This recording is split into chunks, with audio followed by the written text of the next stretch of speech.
वहां से सब मुनियों को जो भी वहां पर आते थे भगवान के पास उपदेश सुनने के लिए, सबसे हाथ जोड़ करके विदाई ली और माता सीता सहित दोनों भाई वहां से चले। और चलते चलते कहां पहुंच गए साहब? अत्रि मुनि के दरबार में, जहां पर माता अनुसुईया और अत्रि मुनि रहते थे, वहां पहुंच गए। अत्रि मुनि ने खूब स्वागत सत्कार किया, परमात्मा का आसन पर बिठाया और अनुसुईया मां ने सीता को अपने कुटिया में बुलाया और वहां पर माता सीता को अनुसुईया मां ने नए कपड़े पहनाए। जो सीता अयोध्या से कपड़े पहनकर आई थी, वो कपड़े माता अनुसुईया ने रख लिए और नए कपड़े अनुसुईया मां ने सीता मां को पहना दिए। वो कपड़े कैसे थे साहब? जीवन भर पहनो तो भी गंदे नहीं होते, ऐसे कपड़े थे। क्योंकि अनुसुईया मां साधारण स्त्री नहीं थी साहब, वो सती सावित्री की तरह सती थी एक तरह से। अनुसुईया का नाम बड़ी सतियों में गिना जाता है। माता सीता को उन्होंने कपड़े ही नहीं पहनाए, साथ में गहने भी पहनाए। और वो कपड़े और गहने ऐसे थे, जीवन भर पहनो तो भी न तो खराब होते हैं न ही गंदे होते हैं। माता सीता को ऐसे गहने और कपड़े माता अनुसुईया ने सीता माता को पहनाए। और इसके बाद में सीता माता से अनुसुईया ने कहा, ए सीते, मैं तुझे पतिव्रता नारियों के धर्म सिखाती हूं कि नारी को अपने जीवन में कैसे रहना चाहिए। जबकि माता सीता तो सब कुछ जानती हो, तो साक्षात शक्ति है, जगदम्बा है, उसको कौन समझा सकता है। लेकिन अनुसुईया ने कहा, सीता मैं तुझे बता नहीं सकती, केवल तुझे बता रही हूं। बताने का कारण क्या है? संसार को समझाने के लिए मैं तुझे उपदेश दे रही हूं, जबकि तू तो सब कुछ जानती है। संसार को समझाने के लिए मैं तुझे उपदेश देती हूं। सुनिए सीता, स्त्री का धर्म क्या होता है। नारी का उपदेश दिया साहब। पतिव्रता नारी किसको कहते हैं? संसार में 4 प्रकार की नारियां होती हैं। सभी माताएं अपने आप को उस तराजू पर तोल कर देखें कि हम कौन सी नारी हैं। विचार करना कि हम पहले नंबर की है कि दूसरे नंबर की या तीसरे नंबर की या चौथे नंबर की है। अनुसुईया माता ने बताया कि संसार में 4 प्रकार की औरतें होती हैं। समझिए साहब कैसे। हे सीता सुनो, माँ तो पिता भ्राता हितकारी, मित्र प्रद सब सुनो राजकुमारी।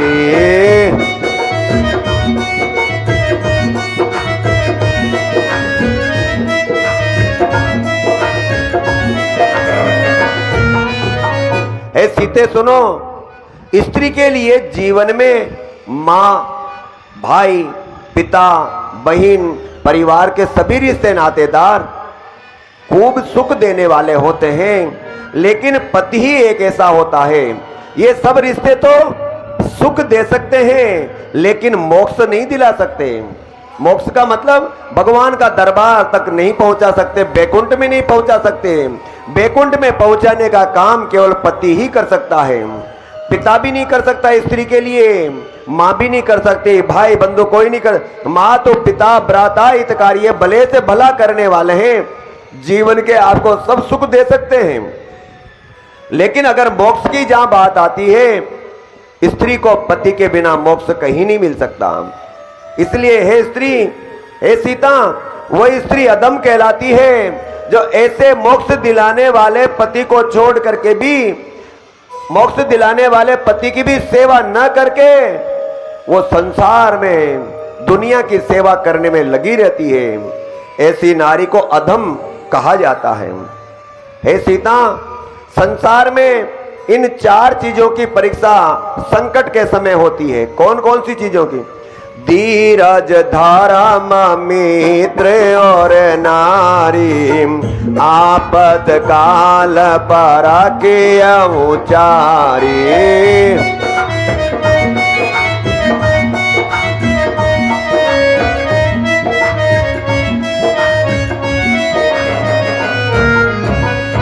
कौन कौन सी चीजों की परीक्षा संकट के समय होती है? सबसे पहले धैर्य।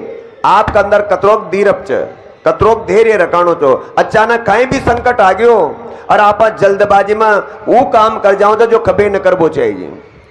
जब संकट अचानक आ जाओ जो घटना घटनी है वो तो घट कर रहेगी। आप कितनी जल्दबाजी करो, चाहे कितने धीरे काम करो, घटनाएं घटकर रहती है। जो परमात्मा ने जो लिख दिया वो तो बदल नहीं सकता।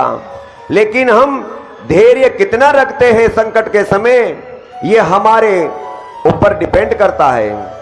तो परीक्षा किसकी होती है? संकट के समय धैर्य की। आपके हृदय के अंदर कितना धैर्य है? धीर पापा की बात हम कतरोक धीर प्रकाना चापा, धैर्य कितना है आपके अंदर, ये संकट के समय पता लगेगा कि आप धैर्यवान है कि नहीं है। दूसरी परीक्षा संकट के समय किसकी होती है?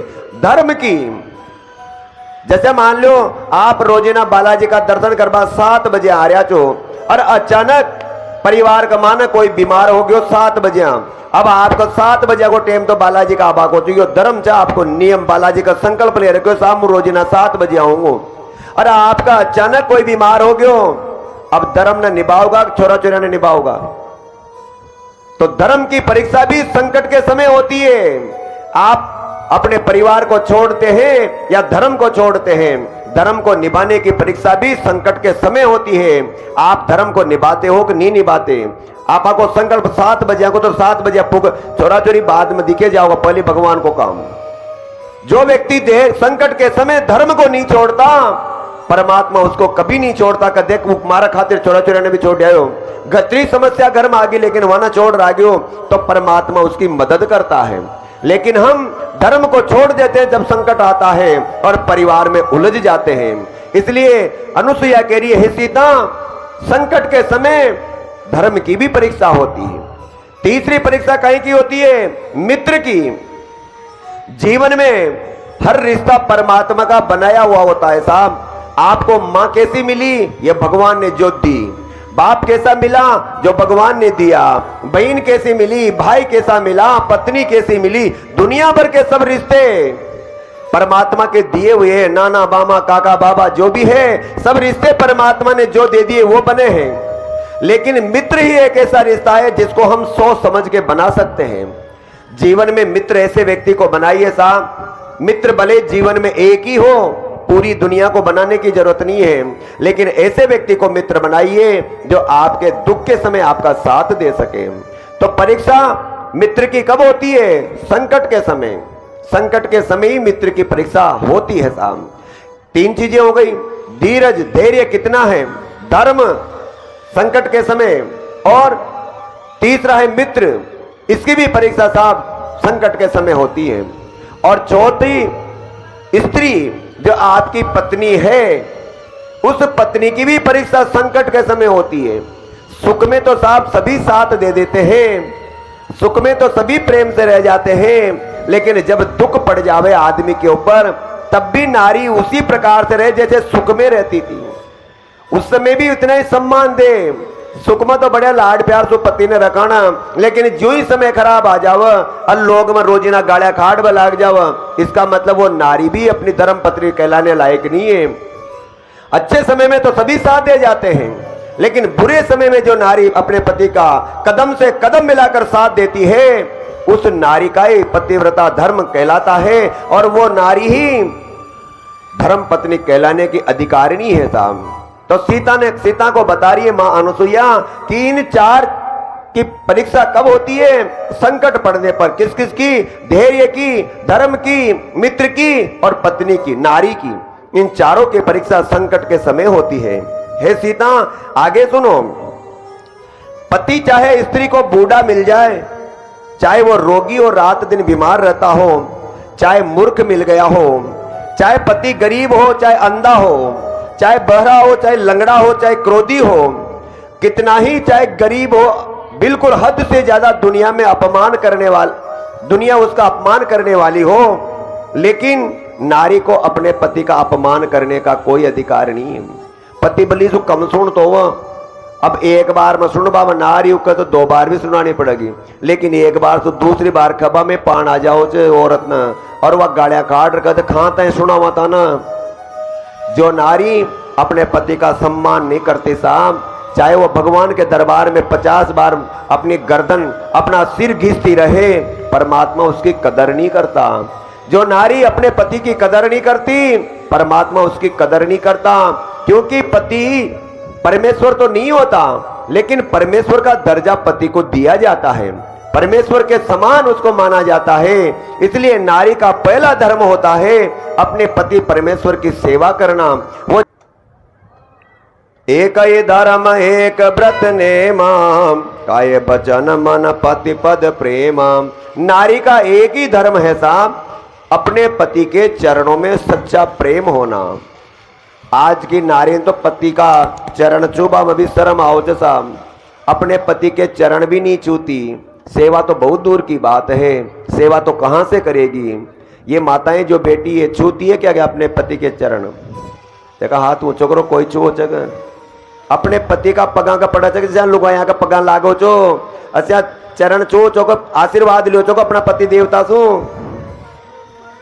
विचार करो साहब।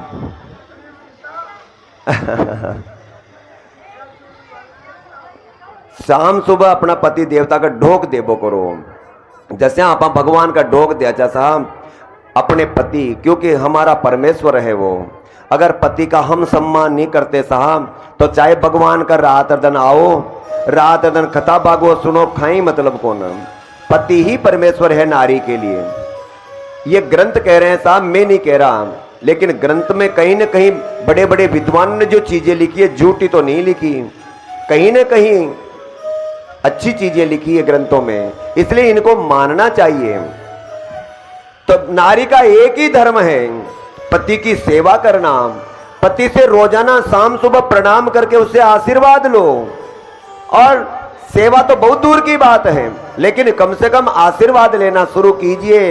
इस कथा को सुनकर आज से ही नियम बनाओ, कम्मा रोजाना शाम सुबह अपना पति देवता का चरण छू और आशीर्वाद लें।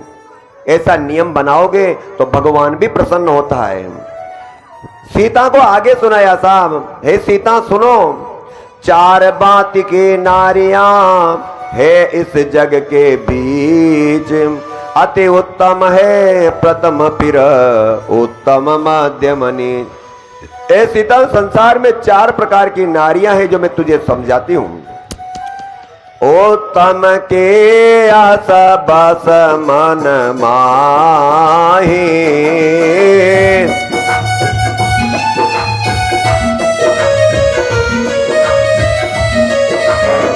सपने वो आन पुरुष जग नाहीं।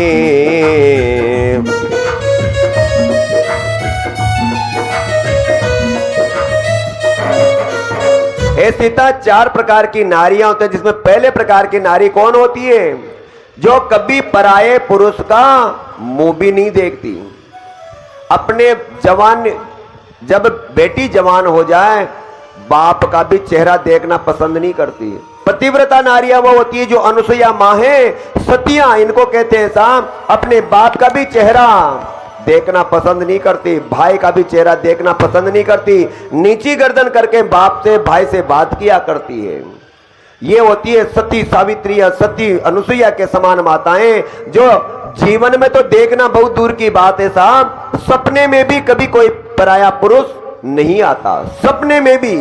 जबकि सपना तो अपने बस में नहीं होता, सपना मतलब कहीं भी देख सका जा, अपने बस में नहीं होता, लेकिन फिर भी सपने में भी पराया पुरुष जिसके नहीं आता, ऐसी माताएं होती है प्रथम प्रकार की, उत्तम नारी इसको कहते हैं साहब। ये माताएं कहलाती है उत्तम प्रकार की।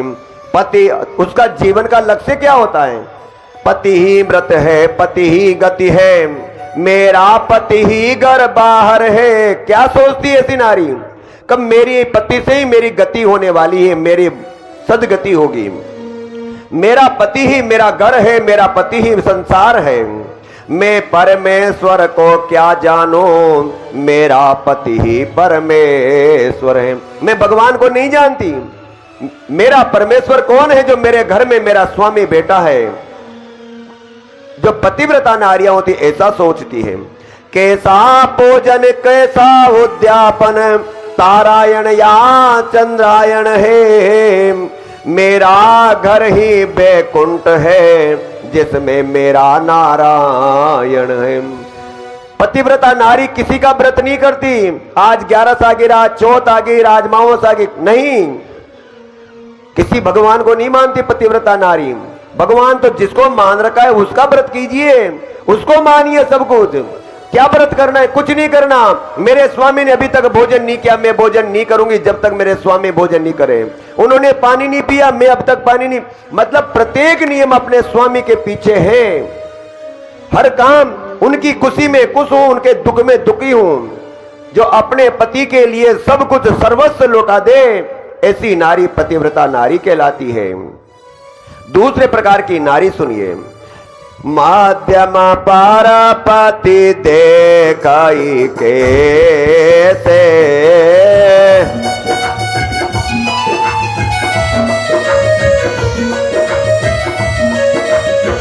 भ्राता पिता पुत्र निज जैसे।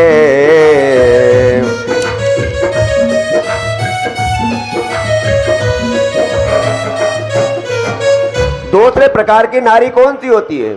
जो संसार में कोई भी पुरुष है, अगर अपने से उम्र में बड़ा है तो उसको बाप का दर्जा दिया जाए। उम्र के बराबर है, हमारी उम्र के बराबर है, उसको भाई का दर्जा दिया जाए। और उम्र में हमसे छोटा है उसको बेटे की पदवी दी जाए, बेटे का दर्जा दिया जाए। जो नारी ऐसा सोच करके संसार में रहती है वो नारी दूसरे प्रकार की कहलाती है। सब कुछ पति को जान सदा तन मन से सेवा करती है, पति को प्रसन्न रखने के हित सारी परिचर्या करती है। नारी को भगवान से कुछ भी मांगने का अधिकार नहीं है साहब। नारी भगवान का समझ आ रहा कि भगवान मांग छोरो दीजिए और छोरी दीजिए और मकान बनवाजिए और जमीन दवाजिए और यह कर जो और वह, ये अधिकार नारी का नहीं है। ये मांगने का अधिकार पुरुष को है। नारी तो भगवान से क्या मांगे? भगवान मारो सुहाग अमर करजे, मेरा पति सुखी रहे, मेरे पति के जीवन में किसी प्रकार की परेशानी नहीं आनी चाहिए। मेरा पति सुखी है तो मैं सुखी हूं। पति दुखी है साहब तो दुनिया भर की प्रॉपर्टी मांग कर कहीं करेगा। पति सुखी है तो हम सुखी हैं। पति दुखी है तो चाहे तक करोड़ों की हवेलियां बन रही हो, पति से बढ़कर नारी के लिए कुछ भी नहीं है। जिस दिन पति मर जाता है साहब, उस दिन नारी अनाथ हो जाती है। जवान बेटा मर जाओ भली सारा, जवान बेटा मर जाओ सारी, कभी भी नारी अनाथ नहीं होती। नारी अनाथ किस दिन होती है? जिस दिन उसका पति मर जाता है। बेटा की भली से भीड़ लाग रही हो साहब, 10 बेटा हो भली तो 10 बुआ हो, लेकिन पति के बिना संसार सूना है साहब, किसी काम का नहीं। भले से दुनिया भर के सुख मिल जाए पति के बाद में, लेकिन वो सुख किसी काम के नहीं है। हमारा पति अगर हमारे साथ है तो भले तो पूरी दुनिया ही साथ छोड़ चल जाओ, कोई फर्क न पड़े, लेकिन नारी के लिए तो पति से बढ़कर कुछ नहीं है। इसलिए माताओं निवेदन है, आपका पति आपके साथ है तो उसको खुश रखने की कोशिश कीजिए। अगर पति नाराज हो गया तो आप भले सो रात दिन भगवान मनाता रहो, कोई मतलब नहीं है साहब। पति से बढ़कर कुछ नहीं है। जीवन में मोक्ष दिलाने वाला केवल पति है। माँ बाप, भाई बंधु, परिवार के रिश्ते नातेदार कोई भी मोक्ष नहीं दिला सकता, और मोक्ष ही सबसे ऊंची सीढ़ी है। अगर मोक्ष मिल गया तो संसार में धक्का खावा दोबारा ना आनी पड़े, नहीं तो संसार में बार बार जन्म लेना पड़ेगा। आप यहां से मरेगा, फिर दोबारा खान जन्म लेगा, फिर वहां से भी मरेगा, फिर जन्म ले, ये चक्र चलता ही रहता है मरने जीने का। अगर आपको परमानेंट सीढ़ी प्राप्त करनी है तो पति की सेवा कीजिए तन मन से। पति प्रसन्न हो गया तो समझ लो भगवान प्रसन्न हो गया। नारी के लिए ऐसा बताया गया है, पति के संकट की साथी बन पत्नी का धर्म निभाती है। पति सुखी रहे इस कारण वो देवी देवता मनाती है। पति के सुख के लिए रात दिन देवता मनाती है साहब। साहब कहीं भी हो जाओ, हमारा पति देव ने सुखी रखानो। और नारी को भगवान से कुछ भी मांगने की जरूरत नहीं है। तीसरे प्रकार की नारी कौन सी होती है? धर्म विचारी समोजे कुल रहाई, सोने कृष्ण त्रिया श्रोतिया सकहे।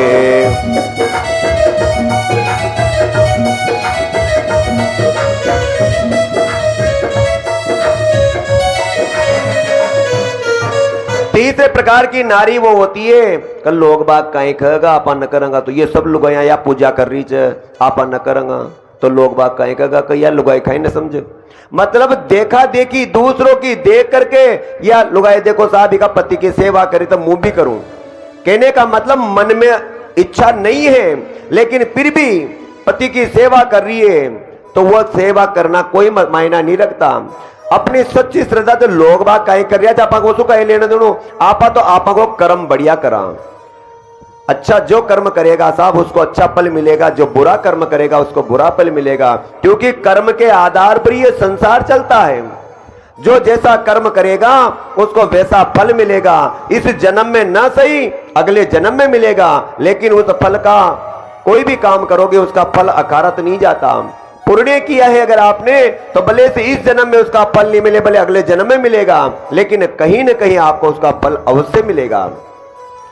तो जो नारी दूसरों की देखा देखी करती है उन्हें नकल बोई चाहिए, बल्ली से नकल मत करो, अपने हृदय से करो। आज जैसे कथा में बताया साहब रोजाना पति के चरण छुओ शाम सुबह, अब आज 2 जणिया ने चालू कर दियो साहब पतियों का चरण, अब फिर तीसरी जार का ये भी चूरी जा पर दूसरों तो क्या लेना देना, हमें तो हमारा जीवन सुधारना है। कोई खाड़ा में पड़ रही तो पड़वा दो ना, आपा तो सुधरा। यहाँ जैसा कथा में बैठ रहे 2 लोग यहाँ बातें करी चाहे 2 आदमी बातें कर रहा चाहे तीसरो देख यार वो देख वो भी बातें कर रहा आपा भी कर लिया थोड़ी, अरे वो कर रहे उनको करने दो, उनके धक्के वो खाएंगे जो भगवान के दरबार में बैठ करके भी भगवान की चर्चा को न सुन करके आपस में एक दूसरे की चर्चा को सुन रहे हैं सुना रहे हैं, इससे बढ़कर क्या पाप करेंगे।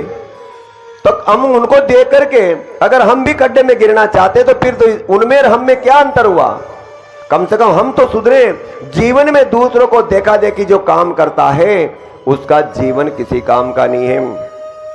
औरों की देखा देखी जो मर्यादा पाले रहती है, लज्जा भय और परिस्थिति वश निज धर्म संभाले रहती। ये तीसरे प्रकार की नारी हुई। चौथे प्रकार की नारी कौन सी? बिनो अवसारा बाया तेरह जोई, जाने वो आदम नारी जग सोई।